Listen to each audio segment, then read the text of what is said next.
O banco me ligou sobre uma hipoteca de 390 mil dólares. Meu nome estava nela, mas eu nunca assinei nada. Descobri que meus pais colocaram meu nome no financiamento da minha irmã sem me contar, mas minha resposta deixou eles sem palavras. Naquela tarde, eu estava terminando minha última reunião com um cliente no escritório de advocacia no centro de Chicago, quando meu celular tocou. A tela exibia um número desconhecido, mas era de um banco. Franzi a testa e atendi. Alô, aqui é Brad Coleman, do Horizon First Bank. Preciso confirmar algumas informações sobre um financiamento imobiliário para um imóvel na rua Glenwood Drive, número 720. Eu pisquei, confusa. Glenwood Drive? Eu não tinha propriedade nenhuma naquele endereço. Acho que você ligou para a pessoa errada, respondi educadamente. Eu não tenho nenhum financiamento ligado a esse endereço. Eu entendo sua surpresa, disse o homem baixando o tom com hesitação. Mas o seu nome, Emma Carter, consta como fiadora em uma hipoteca em nome da titular principal, Madison Carter, sua irmã. Congelei. A caneta escapou da minha mão e caiu na mesa. Impossível. Eu nunca assinei nada relacionado ao financiamento da minha irmã.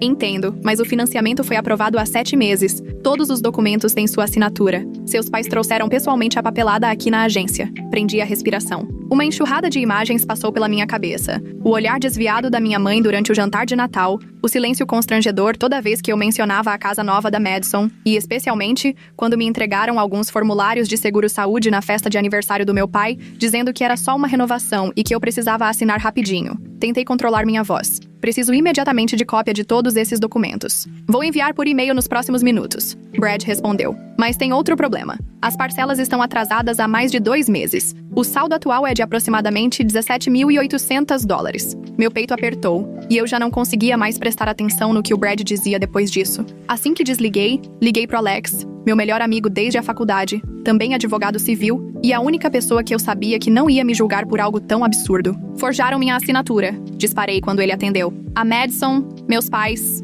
todos eles. Alex não fez nenhuma pergunta. Chego aí em 15 minutos. Quando ele chegou, eu já tinha recebido o e-mail do Brad. Abrimos o PDF e, em um instante, todas as minhas suspeitas se transformaram em pura raiva. A assinatura no contrato da hipoteca não só parecia com a minha, como tinha exatamente a mesma curvinha no final do A de Emma, idêntica à letra da minha mãe. Alex apontou para a tela. Nem se deram o trabalho de disfarçar direito. Isso aqui é crime sério. Concordei com a cabeça. Minhas mãos ainda tremiam quando meu celular tocou novamente. Minha mãe estava ligando. Passei o celular para o Alex, que gesticulou para eu atender e manter a calma. Respirei fundo e aceitei a chamada. Oi, mãe. Filha, você tá livre hoje à noite? Seu pai vai fazer seu prato preferido, espaguete com almôndegas. Quase ri da ironia. Ótimo, porque eu também preciso muito conversar com vocês. Recebi uma ligação bem interessante do Horizon Bank. Silêncio do outro lado. Ela finalmente respondeu, gaguejando. Eu ia te contar logo, juro. É que a Madison precisava de ajuda. E você tá indo tão bem. Então sua solução foi falsificar minha assinatura? Você tem noção de que isso pode custar meu emprego? Minha licença para advogar? Você tá exagerando, Emma. Somos uma família. Família se ajuda. Trinquei o maxilar, tentando não perder a calma. Família se ajuda ou ajuda só a Madison? Vocês me colocaram em quase 18 mil dólares de dívida e não disseram uma palavra. A Madison vai pagar tudo, só precisa de um pouco de tempo. Cortei a conversa, encarando a tela do computador com 3 parcelas atrasadas. Tô indo aí hoje à noite. Quero a Madison lá também. A gente precisa conversar. E muito. Encerrei a ligação ainda tremendo. Alex fechou o laptop. Você vai querer denunciar? Afundei na cadeira, sentindo o ar faltar. Não sei, murmurei. Mas preciso saber a verdade. Tudo. Alex colocou a mão no meu ombro. Então, vamos começar isso hoje mesmo. Concordei, sentindo algo mudar dentro de mim. Não era dor, era determinação. Minha família queria usar meu sucesso como escudo para as decisões ruins deles. Beleza. Agora eles vão descobrir o que é encarar uma advogada. Alex voltou ao meu escritório às 8 da noite, trazendo seu laptop, um saco com sanduíches e a expressão mais séria que eu já tinha visto nele. Você precisa comer alguma coisa antes que desmaie, ele falou, colocando a comida na mesa e puxando uma cadeira. Comecei a investigar o banco e outras 3 instituições financeiras. Isso aqui não é só uma hipoteca. Olhei para a tela dele, vendo arquivos pipocarem. Meu nome, meu e-mail pessoal, meu CPF. Emma, ele disse baixinho, tem 3 cartões de crédito no seu nome abertos nos últimos 6 meses. O limite combinado é quase 70 mil dólares, e já estão todos estourados. Caí sentada na cadeira, o coração acelerado. Impossível! Eu só pedi um cartão na vida inteira, meu Amex de 2019. E isso não é tudo. Alex continuou, abrindo outra tela. Também tem um empréstimo pessoal sem garantia de 50 mil dólares de uma financeira em Iowa, liberado há 4 meses. E pior, uma conta de investimento no seu nome foi usada como garantia no empréstimo empresarial. Pulei da cadeira. O quê? Eu não tenho empresa. Nem precisa, ele respondeu calmamente. Só precisavam de documentos e uma assinatura, coisa que eles aprenderam bem a falsificar. Andei pela sala, mente a mil. 7 meses vivendo, trabalhando e achando que minha vida financeira estava segura, enquanto as pessoas mais próximas de mim usavam minha identidade como escudo para as próprias dívidas. Seu score de crédito desabou, Alex avisou. Quando foi a última vez que você conferiu? Uns 6 meses atrás. Estava em 812. Agora está em 613. Desabei novamente na cadeira, sem forças. Minha carreira, Alex. Se o escritório descobrir, vão querer explicações. Se abrirem uma investigação, posso ser implicada só por ser a titular. Por isso, precisamos agir rápido. Ele disse sério. Já entrei em contato com a Nora, especialista em fraude financeira lá do escritório principal. Ela concordou em ajudar, mas precisa de todos os documentos. Quanto mais você acha que pode ter? Não sei, respondi com a garganta apertada. Difícil dizer. Alex balançou a cabeça. Se falsificaram uma assinatura para hipoteca, nada impede que usem sua identidade para investimentos, mais crédito ou até mesmo impostos. Meu celular tocou de novo. Era a Madison. Não atendi. Vamos resolver passo a passo, Alex disse, abrindo uma pasta. Primeiro, congelar seu cadastro nos bureaus de crédito e depois registrar denúncia de fraude com cada instituição. Balancei a cabeça tonta. Qual o prejuízo total estimado? Cerca de 292 mil dólares. Talvez mais, se encontrarmos mais contas ocultas. Senti o chão sumir sob meus pés. Quase 300 mil dólares. Não por escolhas ruins minhas, mas porque minha própria família decidiu que eu podia aguentar. Preciso saber o que mais estão escondendo, murmurei. Se eu sou o alvo, quem sabe mais o que fizeram? Aqui está a tradução adaptada da Parasu, parte, do Ax, do texto,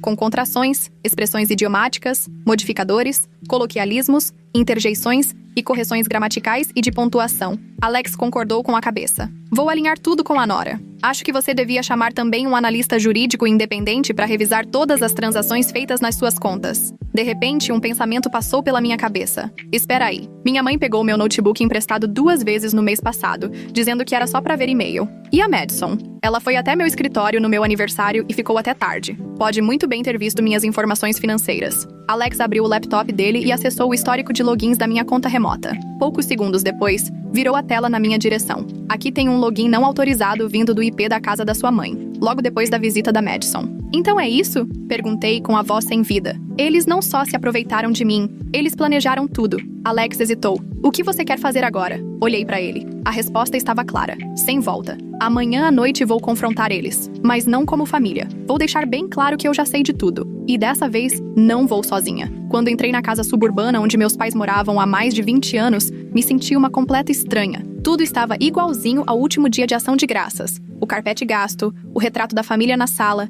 e aquele cheiro familiar de frango assado que minha mãe sempre preparava quando estava escondendo alguma coisa. Madison estava sentada à mesa de jantar, olhos inchados de tanto chorar. Meu pai estava em silêncio perto do fogão, de costas. Minha mãe levantou o olhar do sofá e abriu um sorriso forçado. Emma, você chegou. Falou como se nada tivesse acontecido. Não respondi. Coloquei uma pilha grossa de documentos na mesa, todos impressos dos arquivos do Alex. Sem fingimentos. Aqui tem cópias de todas as contas de crédito, empréstimos e investimentos que foram abertos de maneira fraudulenta no meu nome. Minha mãe lançou um olhar rápido pro arquivo e depois desviou. Madison começou a chorar. Você não tá entendendo, gaguejou. Eu não queria fazer isso. Era só uma ajudinha pra entrada da casa. Mas as coisas saíram do controle. Juro que não era minha intenção. Interrompi com a voz fria. Madison, você usou meu crédito pra fazer um empréstimo de 180 mil dólares. Fez compras absurdas com cartões no meu nome e colocou minha conta de investimentos como garantia pro seu próprio empréstimo. Você chama isso de ajudinha? Nesse momento, meu pai finalmente abriu a boca, com a voz baixa e cansada.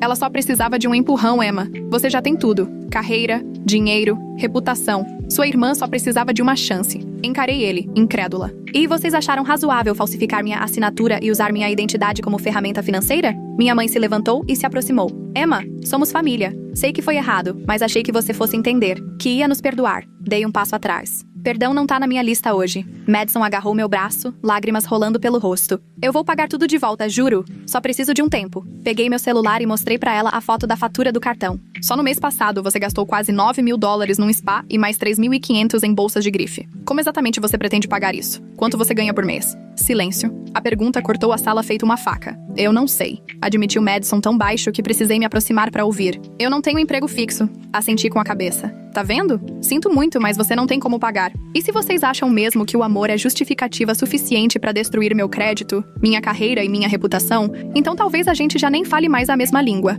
Minha mãe caiu em prantos. Emma, por favor, não faz isso. Sua irmã vai perder a casa. Olhei pra Madison, agora tremendo feito criança pega em flagrante, e depois pros meus pais. Aqueles mesmos pais que um dia me ensinaram que honestidade era um valor essencial, agora esperando que eu fechasse os olhos e deixasse passar. Eu já consultei um advogado, falei devagar. Amanhã de manhã vou registrar uma denúncia por fraude financeira na Unidade de Crimes Financeiros do Estado. Meu pai ficou irritado. Você vai mesmo levar sua própria família pro tribunal? Eu não tô levando ninguém pra lugar nenhum, rebati. Vocês fizeram isso sozinhos quando decidiram me usar sem meu consentimento. Madison sussurrou. Você não pode fazer isso. Eu sou sua irmã. Respirei fundo, tentando não perder o controle. Você é minha irmã, sim, mas também é quem destruiu a carreira que eu levei 10 anos pra construir. Você não pode roubar tudo de alguém e depois pedir que essa pessoa sorria e te perdoe. Minha mãe afundou na cadeira, cobrindo o rosto com as mãos. Meu pai ficou em silêncio. Madison só conseguia me encarar, em pânico. Caminhei até a porta e me virei uma última vez.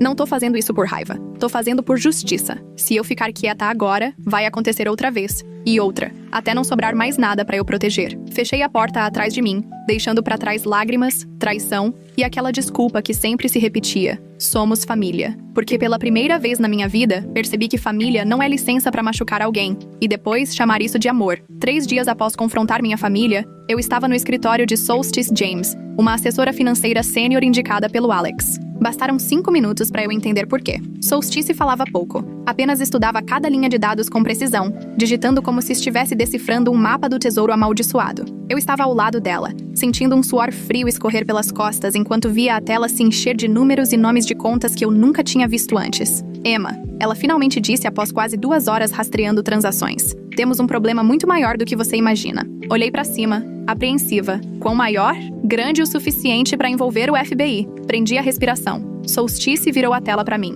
Estou acompanhando várias transações suspeitas da sua conta de investimentos, usada como garantia para um tal fundo privado chamado Riverpine Growth Fund. Já ouviu falar? Neguei com a cabeça. Pois é, nem existe. Mas vários membros do Windmiller Golf Club, onde seus pais frequentam, investiram nele. Rastreando os fundos, descobri que mais de 5 milhões de dólares passaram por pelo menos 4 contas intermediárias, 2 no Zimbábue, uma em Belize e uma conta anônima em Luxemburgo. Meu Deus! Afastei a cadeira, sentindo o ar faltar. E não para por aí, continuou ela. Usaram seu histórico financeiro, sua reputação, seu portfólio real e até trocaram e-mails falsos com seu nome como se você fosse a gestora do fundo. O quê? Eles falsificaram meu e-mail? Criaram um quase idêntico. Também copiaram sua assinatura digital. Deve ter um keylogger no seu computador ou num dispositivo compartilhado. Abaixei a cabeça, coração acelerado. Então não foi só comigo. Usaram minha imagem para enganar outras pessoas? Exato. Eles acreditavam que investiam com uma advogada jovem e bem-sucedida. Um esquema sofisticado. Alex entrou nesse instante com um café e uma expressão tensa. Acabei de receber uma mensagem do banco, Emma. Seu pai e um amigo tentaram sacar $200 mil de uma conta conjunta, mas o sistema bloqueou a operação. Ótimo, Solstice disse. Precisamos agir rápido antes que sumam com tudo. Ainda não conseguia respirar direito. E quanto às vítimas? Alguém já veio procurar ajuda? Ainda não, respondeu Solstice. São todas pessoas mais velhas, bem respeitadas, e que têm vergonha de admitir que caíram num golpe. Alguns são velhos amigos dos seus pais. Outras são colegas da época de faculdade da sua mãe. Fiquei em choque. As pessoas que mais confiavam na minha família eram as que estavam sendo mais prejudicadas. Tem alguém que você precisa conhecer, disse Solstice, saindo rapidamente da sala. Voltou minutos depois, acompanhada de uma mulher que reconheci imediatamente pelos cabelos grisalhos impecáveis e o casaco bege. Helen Ward, minha antiga professora do ensino médio e amiga próxima da minha mãe. Oi, Emma, ela disse baixinho. A Solstice falou que eu podia confiar em você. Levantei e apertei a mão dela. Sinto muito mesmo. Se eu tivesse descoberto antes... Ela balançou a cabeça, os olhos úmidos.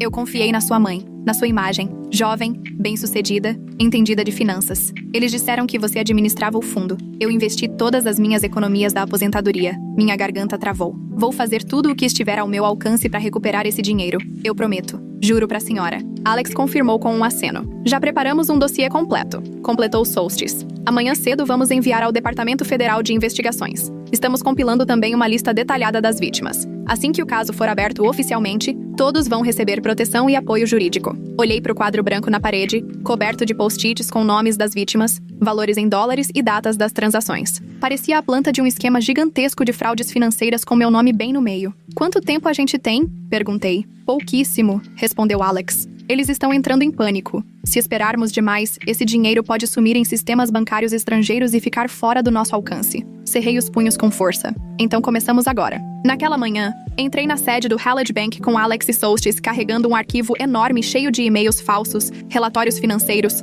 logs de IP e uma lista verificada de investimentos fraudulentos. Frank Delaney, o gerente da agência, levantou quando nos viu, surpresa e tensão atravessando seu rosto. Emma, seus pais estiveram aqui hoje mais cedo, ele disse, tentando manter um tom neutro. Eles alegaram que você está tentando destruir a reputação da família e ameaçaram até te processar por difamação. Coloquei a pasta na mesa dele e encarei-o nos olhos. Então sugiro que dê uma boa olhada no que eu trouxe comigo. Frank sentou, abriu os documentos e leu devagar, página por página. A calma no rosto dele deu lugar à preocupação, principalmente quando chegou na análise detalhada da Solstice sobre as transações suspeitas, especialmente o caminho do dinheiro do suposto fundo Riverpine até contas anônimas no exterior. Meu Deus, murmurou ele ao ver o relatório dos IPs. Todas as aplicações de hipoteca, investimentos e aberturas de cartão foram feitas da mesma localização, a casa dos seus pais? Solstice assentiu. Também extraímos os logs de identificação dos dispositivos. Todas as ações partiram de um notebook pessoal, o mesmo que Madison levou ao escritório da Emma. Frank fechou a pasta.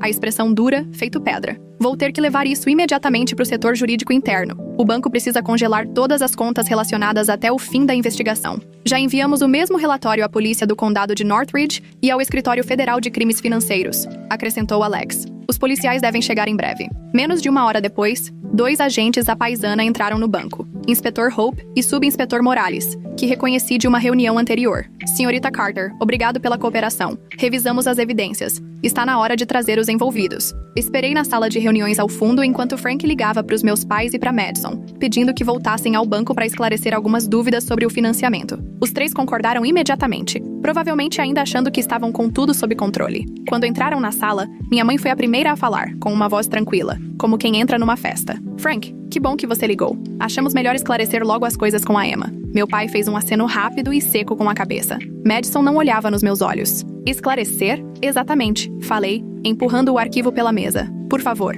revisem isso aqui. São evidências de roubo de identidade, fraude, manipulação financeira e violação da legislação federal. Um silêncio congelante tomou conta da sala. Madison tremia, olhos arregalados. Minha mãe pegou o arquivo e começou a folhear freneticamente. O rosto do meu pai ficou vermelho, punhos cerrados. Emma, ele rosnou. Que diabos você acha que tá fazendo? Tô impedindo vocês 3 de continuar destruindo minha vida e a vida de pelo menos outras 14 pessoas. Respondi firme. Vocês chamam isso de ajudar a família. Eu chamo de crime organizado. Minha mãe bateu a mão na mesa. Você vai mesmo colocar toda a sua família na cadeia por causa de alguns erros? Madison, é sua irmã. Não. Encarei ela diretamente nos olhos. Tô entregando criminosos pra justiça. Não importa que sobrenome eles tenham. Nesse momento, os 2 policiais deram um passo à frente, mostrando distintivos. Gordon Carter, Helen Carter e Madison Carter, vocês estão presos sob mandado do Tribunal Federal de Crimes Financeiros por fraude, crimes financeiros, roubo de identidade e operação de um esquema ilegal de investimentos. O queixo da minha mãe caiu. Isso é um erro. Nós é que somos vítimas. Ela inventou tudo. Madison começou a soluçar. Eu não sabia nada dessas contas no exterior. Eu só ajudei a convencer alguns amigos da mamãe e do papai a investir. Meu pai tentou se levantar, mas Morales o impediu. Senhor, recomendamos que permaneça calado. Tudo o que disser poderá ser usado como prova no tribunal. Enquanto eles eram conduzidos para fora, minha mãe virou para mim com olhos cheios de fúria. Você vai se arrepender disso, Emma. Família não faz isso com família. Não respondi. Só fiquei olhando enquanto os 3 sumiam atrás da porta de vidro. Pela primeira vez, meu coração já não parecia tão pesado. Alex se aproximou de mim. Tá tudo bem? Não exatamente, suspirei. Mas tô no caminho certo. Abri meu celular e vi mensagens de várias vítimas. Pessoas que já chamei de família e amigos, me agradecendo por defender a verdade. No Tribunal Federal de Chicago, a sala estava lotada no primeiro dia do julgamento oficial da minha família. Eu estava na primeira fileira, entre advogados e testemunhas, segurando uma pasta com meu depoimento, o coração disparado, quase como se já não me pertencesse mais. Do outro lado, meu pai vestia um terno velho cinza, parecendo mais desgastado do que jamais vi. Minha mãe estava quieta ao lado dele, me lançando olhares suplicantes de vez em quando. Madison parecia uma sombra desbotada, pálida, olhos fundos e vazios. O juiz Roberts iniciou a sessão com voz firme. Os advogados de defesa repetiram clichês. Pressão familiar involuntária, dificuldades financeiras. Mas quando o promotor Whittaker se levantou, essa narrativa começou a ruir. Provaremos que não foi ignorância, mas sim um esquema deliberado e organizado. Os réus não só enganaram vítimas idosas, mas usaram a identidade e reputação da própria filha para criar credibilidade. Pouco depois, fui chamada para testemunhar. Caminhei com dificuldade até o depoimento, mas ao ver a Sra. Ward e outras vítimas na primeira fila, tive certeza. Não podia falhar agora. Meu nome é Emma Carter. Comecei, tentando manter a voz firme. Sou advogada corporativa na Hoffman & Lindley. Em menos de um ano, descobri que roubaram minha identidade para abrir 3 cartões de crédito, 2 empréstimos e até uma conta de investimento falsa em meu nome. E aqui estão todas as provas. Cada e-mail forjado, cada registro de IP vindo da casa dos meus pais, cada ligação de banco quando minha conta foi usada como garantia. Não fui apenas traída, disse encarando a Madison. Fui transformada em escudo de práticas criminosas. Minha família aproveitou meu sucesso para convencer outras pessoas a investirem num fundo que nem existia. A acusação exibiu extratos bancários, depoimentos das vítimas e, de quebra, fotos das redes sociais. Minha mãe de vestidos de grife num iate. Meu pai posando num campo de golfe na Flórida. Tudo capturado exatamente nos horários em que saques milionários eram feitos das contas deles. Um suspiro percorreu o tribunal quando a senhora Ward explicou que só investiu porque acreditava que eu estava à frente daquele fundo. O advogado da Madison argumentou que ela deveria ser julgada separadamente, alegando que apenas seguia as instruções dos pais. Mas quando a acusação apresentou provas de que ela havia enviado uma candidatura de emprego usando meu currículo, com meu diploma de direito, minha assinatura e meu número de registro na OAB, ninguém mais duvidou de sua participação. O juiz folheou os autos por quase 1 hora antes de erguer o olhar e anunciar: com base nas provas apresentadas, nos depoimentos das vítimas e nas acusações do Ministério Público Federal, este tribunal condena. A sala estava tão tensa que dava para ouvir o estalo da grampeadora na mesa do escrivão. Gordon Carter, 18 anos de prisão federal, sem possibilidade de liberdade condicional nos primeiros 10 anos. Helen Carter, 15 anos de prisão federal. Madison Carter, 12 anos de prisão federal e desqualificação permanente para qualquer atividade de representação ou prática financeiras. Madison desabou em lágrimas na hora. Minha mãe afundou na cadeira, o rosto pálido. Meu pai ficou em silêncio encarando o vazio. Todos os bens ligados a este caso, imóveis, veículos, joias e contas bancárias nacionais, serão apreendidos como reparação às vítimas, continuou o juiz. Este tribunal também determina a recuperação de fundos mantidos em bancos internacionais, em cooperação com o FBI. Senti a senhora Ward apertar minha mão com delicadeza. Você fez a coisa certa, sussurrou ela. Quis acreditar, mas parte de mim ainda doía. Fazer o que era certo também significava perder minha família. Enquanto os policiais conduziam os 3 para fora do tribunal, Madison olhou para trás, lágrimas escorrendo. Me desculpe, ela sussurrou. Não respondi, porque sabia que ela sabia. Todos sabiam. E mesmo assim continuaram, mesmo com o precipício à vista. O julgamento chegou ao fim, mas minha luta por justiça, pela verdade e pelas vítimas estava apenas começando. 1 semana depois, voltei a Hoffman & Lindley, com a cabeça completamente diferente. Eu não era mais Emma Carter, a filha tentando defender a honra da família. Voltava como sobrevivente de um terremoto chamado Confiança Traída, e percebi que não estava sozinha. Menos de 2 dias após a sentença, recebi um e-mail do Conselho de Diretores. Convidamos você para liderar a nova iniciativa Reclaim and Rise, um programa de apoio jurídico e emocional para vítimas de fraudes financeiras cometidas por familiares. Acreditamos que ninguém é mais qualificado do que você, escreveu o CEO. Não só pela sua expertise, mas porque você viveu isso. Você entende a dor e transformou tudo em propósito. Fiquei horas encarando aquela mensagem, dividida. Uma parte de mim queria enterrar de vez aquele capítulo, trancá-lo no passado. Mas a parte mais corajosa sabia que não era um fim, era um começo. Eu disse sim. Na minha primeira semana como diretora, mal dormi.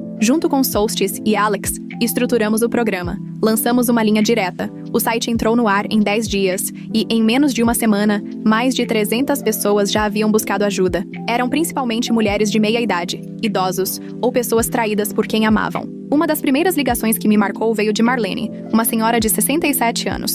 Eu contei isso numa reunião. Emprestei toda a minha aposentadoria para ajudar meu filho a abrir um negócio. Ela disse ao telefone. Agora ele se foi. Fiquei sem dinheiro, sem casa e me sinto um lixo. Eu estava no meu escritório, o telefone na mão, a voz embargada. Ninguém é idiota por confiar em quem ama, mas ter coragem de se reerguer depois da traição, isso é extraordinário. Ao mesmo tempo, decidi finalmente enfrentar algo que adiava há meses. Limpar o antigo apartamento dos meus pais depois que todos os bens deles foram apreendidos. O restante havia sido entregue às autoridades, mas me deram o direito de resgatar itens pessoais não relacionados ao processo. Quando entrei na casa onde cresci, parecia que o tempo tinha parado. O relógio de madeira que minha mãe polia toda semana ainda estava lá. As fotos de família nas paredes. Os sorrisos falsos agora me davam arrepios. Entrei no meu antigo quarto e revirei as gavetas da cômoda da Madison até encontrar um caderno de couro gasto pelo tempo. Na primeira página, com a letra dela, Plano River Pine. Não deixe a Emma descobrir. Fechei os olhos e respirei fundo. Não de raiva, mas para, finalmente, deixar tudo ir. Naquela noite, fiz a primeira reunião do grupo de apoio num salão pequeno, patrocinado pelo escritório. Eu tinha preparado um discurso, mas ao olhar para os rostos marcados na plateia, gente que já sentiu medo, confusão e agora carregava uma fagulha de esperança, dobrei o papel que estava à minha frente. Não estou aqui para dizer como vocês devem se curar, falei devagar. Estou aqui porque já estive exatamente onde vocês estão agora. Eu acreditava que família era o lugar mais seguro, até eles ultrapassarem todas as linhas que eu jurava não existirem. O salão ficou em silêncio. Então uma jovem chamada Lindsay se levantou, com as lágrimas escorrendo. Obrigada por falar o que eu nunca tive coragem de admitir. Depois daquela noite, recebi dezenas de mensagens, bilhetes escritos à mão e até presentinhos. Não por obrigada, mas porque agora eles não se sentiam mais sozinhos. Eu já não tinha mãe, pai ou irmã no sentido verdadeiro da palavra, mas descobri um novo tipo de família, que não exige perfeição, só honestidade e compaixão. Numa tarde de outono, sentei num banco perto do escritório, vendo o sol brincar entre as folhas. Solstícia apareceu com 2 xícaras de café. Emma, você acha que um dia vai perdoar eles? Ela perguntou com doçura. Pensei por um segundo e sorri. Nem sei se perdoar importa mais. Mas sei de uma coisa. Perdoei a mim mesma por ficar calada, por ter aguentado tudo e por ter acreditado que, se eu fosse boa o bastante, eles não fariam o que fizeram. Solstícia assentiu. E agora eu olho para esse horizonte, pensando em tanta gente que está reconstruindo a própria vida. Uso minha voz para proteger quem nunca teve chance. É assim que eu recomeço, completei. É a minha escolha seguir em frente. Mais tarde, à noite, fiquei sozinha no auditório onde a Reclaim and Rise tinha acabado de realizar sua primeira conferência. As cadeiras estavam empilhadas, e as luzes quentes iluminavam o palco onde eu contara minha história para centenas de pessoas, traídas pela própria família. Num cantinho, numa mesinha, havia dezenas de bilhetes manuscritos deixados pelos participantes. Um deles dizia: sempre achei que perdoar era sinal de força, mas graças a você, entendi que o mais forte às vezes é cortar o que é tóxico. Segurei aquele bilhete, sentindo as palavras bambas como se fizessem parte de mim. Durante anos me iludi achando que amor significava suportar em silêncio, que manter a imagem da família era sagrado. Mas agora eu sabia a verdade. Força de verdade não está em absorver dor em silêncio. Está em falar, em proteger a si mesmo e aos outros do ciclo de abuso e mentiras. Eu já fui a filha que tentava agradar todo mundo, que acreditava que, se trabalhasse mais, fosse mais gentil e mais bem-sucedida, minha família me amaria de verdade. Mas amor não se conquista. Amor se oferece livremente, com respeito e presença. Se não vier com isso, não é amor, é posse. Lembrei do dia em que prestei depoimento no tribunal, diante das 3 pessoas que eu achava meus pilares. Naquele momento, meu peito guardou não só dor, mas uma determinação silenciosa. Nunca mais deixar ninguém passar por isso sem ter alguém ao lado. Desde então, conheci centenas de pessoas. Uma mãe solteira traída pelo próprio irmão, que sumiu depois de pegar um empréstimo no nome dela. Um idoso na aposentadoria, cuja filha comprou um carro de luxo com o CPF dele. Um universitário que ficou atolado em dívidas quando os pais usaram a identidade dele para um empréstimo para pagar a faculdade dos irmãos mais novos.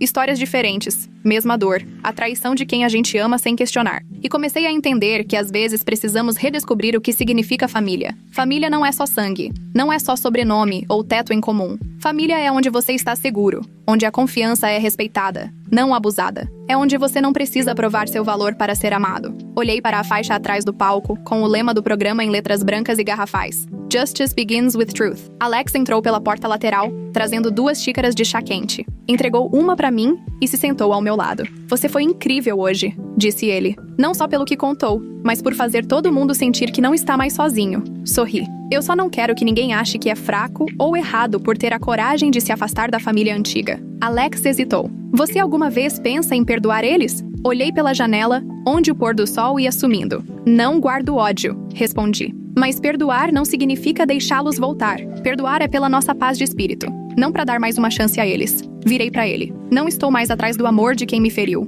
Estou construindo uma nova família, feita de gente que ouve, respeita e se importa de verdade. Gente como você, como a Solstice, como todos que se levantaram hoje e contaram sua história. Levei a xícara ao alto em brinde. A verdade, a coragem e a uma nova definição de família. Alex brindou de volta. Aos novos começos que escolhemos. E enquanto a noite se acomodava lá fora, soube que minha vida tinha deixado o passado para trás. Perdi uma família, mas me encontrei. E com isso comecei a reescrever com minhas próprias mãos o que significa ser família.